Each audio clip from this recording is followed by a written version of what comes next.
సిరిసిల్ల జిల్లాలో గెలిచిన బీఆర్ఎస్ సర్పంచులతో తెలంగాణ భవన్లో కేటీఆర్ ఆత్మీయ సమావేశం నిర్వహించారు. కేటీఆర్ మాట్లాడుతున్నారు, అలా చూద్దాం. నిష్ణాతులు ఉంటారు, నిపుణులు ఉంటారు, వాళ్ళని పిలిచి తెలంగాణ పంచాయతీరాజ్ చట్టం ఏంటిది, అందులో సర్పంచ్ గారి విధులేంది, ఎంపీటీసీ గారి విధులేంది, మీ హక్కులేంది, వాటిని ఒకవేళ ప్రభుత్వం ఏమన్నా కాలరాసే ప్రయత్నం చేస్తే, ఇప్పుడే మా తమ్ముడు వచ్చి చెప్తా ఉన్నాడు, ఏం పేరు తమ్ముని మర్చిపోయినరా, అంజీ చెప్తున్నా నాకు వచ్చి, అన్నా మా ఎమ్మెల్యే ఓడిపోయినని బాగా బాధలున్నాడు, చాలా గెలుస్తా అనుకున్నాడు, ఓడిపోయిండు, బాగా బెదిరించిండు. ఒక ఎమ్మెల్యేనే కాదు తమ్మి, ముఖ్యమంత్రి ఏమో తిరుగుతాండు ఈ ప్రచారంలో, మీరు చూసిర్రు. నాకు తెలిసి చరిత్రలో నిండు జరగలే, పంచాయతీ ఎలక్షన్ల సర్పంచ్ ఎలక్షన్లో ముఖ్యమంత్రి తిరగంగా నేనైతే ఎప్పుడు చూడలే. విజయోత్సవాల పేరిట ఏది 2 సంవత్సరాలు నిండినాయి, మేమేదో గొప్పగా నడిపినాం అని చెప్పి విజయోత్సవాల పేరు మీద జిల్లా జిల్లా తిరిగి ముఖ్యమంత్రి గారు కూడా పరోక్షంగా సర్పంచ్ ఎన్నికల్లో ప్రచారం చేశారు. ఇక ఎమ్మెల్యేల బెదిరింపులకైతే ఇక అంతులేదు పొంతులేదు, గెలిపియపోతే చూస్తున్నారు మీరు. ఎమ్మెల్యేలు స్పీచ్లే ఇస్తాను ఓపెన్ గా, ఇండ్లియా నా ఇంటి ముంగటికి వస్తే మెడల్ బట్టి నూకుతా అని చెప్పి వాళ్ళు మాట్లాడుతూ ఉన్నారు, అట్లా బెదిరించింది. ఇక కొన్ని దగ్గరలో అయితే ఇంకా అన్యాయం. నిన్న నేను సూర్యాపేట జిల్లాకు పోయినా, నల్గొండ జిల్లాకు పోయినా, అక్కడైతే అన్యాయం. ఒక సోదరుడు మల్లయ్య యాదవ్ గారని ఆయన మీద దాడి చేసి కిరాతకంగా హత్య చేసి చంపేసిండ్రు. ఇంకొకడ ఒక సోదరుడు మనోడు నామినేషన్ వేస్తే ఆయన ఎత్తుకపోయి కిడ్నాప్ చేసి, ఆఖరికి ఎంత ఘోరమంటిగా చెప్పరాదు, నా నోటితో నేను చెప్పలేకపోతున్నా, అంత కిరాతకం కూడా అక్కడ తిప్పర్తి మండలంలో ఒక మనోడు సోదరుడు ఆయన మీద కూడా చేసినారు.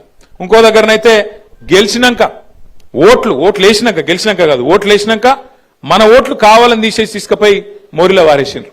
ఇట్లా ఎన్నో కిరాతకాలు చేయంగా కూడా, ఎన్నో రకాలుగా మన వాళ్ళ మీద ఒత్తిడి పెట్టంగా, ఇబ్బంది పెట్టంగా కూడా ఇవాళ రాష్ట్ర వ్యాప్తంగా 2 దశల్లో ఎలక్షన్లు జరిగితే, ఈ 2 దశల్లో కూడా ఒక్కొక్క దగ్గర ఒక్కొక్క తిరుగు, కానీ కొన్ని దగ్గరలో 40%, కొన్ని దగ్గరలో 30%, కొన్ని దగ్గరలో 50%, కొన్ని దగ్గరలో 60-70% కూడా గెలిచి సత్తా చాటిన గులాబీ దండుకు, గులాబీ సైనికులకు నేను శిరస్సు వంచి మీకు అభినందనలు తెలియజేస్తా ఉన్నా. మామూలు విషయం కాదు ఇది. ఎందుకంటే 2 ఏళ్లలోనే ప్రభుత్వం మీద ఇంత స్థాయిలో వ్యతిరేకత వచ్చుడు, ఇంత స్థాయిలో తిరుగుబాటు జరుగుడు, ఇది మామూలు ముచ్చట కాదు. ఎందుకంటే ప్రజలు కూడా జనరల్గా ఎట్లుంటారంటే, ఇంకో 3 ఏళ్ళు గవర్నమెంట్ ఉంది కదా సూతాంతి అన్నట్టు ఉంటారు.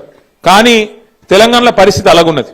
మీరు గమనించండి, ఎంత కోపం ఉంటే, ప్రభుత్వం మీద ఎంత వ్యతిరేకత ఉంటే ఇట్లాంటి వ్యతిరేక ఫలితాలు వస్తాయి. ఒకసారి యాద్ చేసుకోండి, మన ప్రభుత్వం ఉన్నప్పుడు 32 జిల్లా పరిషత్లు ఉంటే 32 మనమే గెలిచినాం. 143 మున్సిపాలిటీలు ఉంటే 136 మున్సిపాలిటీలు గెలిచినాం.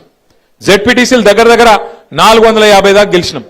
మండలాలు దగ్గర 430 దాకా గెలిచినాం. 520 చిల్లర మండలాలు ఉండే అప్పుడు కొద్దిగా పెరిగినాయి ఇప్పుడు.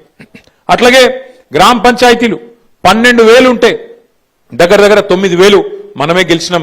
కేవలం అక్కడనో ఇక్కడనో వాళ్ళు ఒక 15-20% గెలిచిరు, కానీ మనం గెలిచినట్టు 30%, 40%, 50-60% వాళ్ళు ఎక్కడ కూడా గెలవలేదు. 2 ఏళ్లు తిరగకుండానే ప్రభుత్వానికి ఈ పరిస్థితి వచ్చింది. మరి పెద్దల ఆత్మవిమర్శ చేసుకోవాలి కాంగ్రెస్ వాళ్ళు. ఎందుకు 2 ఏళ్లు తిరగకుండానే ప్రజలలో ఇంత కోపం వచ్చింది? మనకు కనబడుతూనే ఉన్నది. యూరియా బస్తాల కోసం తనలాడుడే, కరెంటు కోసం ఆగం, ఏ పథకం కూడా చక్కగా అమలు అయితలేదు. రైతు రుణమాఫీ అన్నారు, 2 లక్షలు అన్నారు, ఎక్కడ కూడా చారణకు మించి చక్కగా జరగలే. అట్లాగే రైతు బంధు పెంచుతామన్నారు, 10,000 కేసీఆర్ ఇస్తే మేము 15,000 అన్నారు, ఇలా అది కూడా చక్కగా ఇయ్యలేదు, 2 సార్లు ఎగ్గొట్టిండ్రు. ముసలి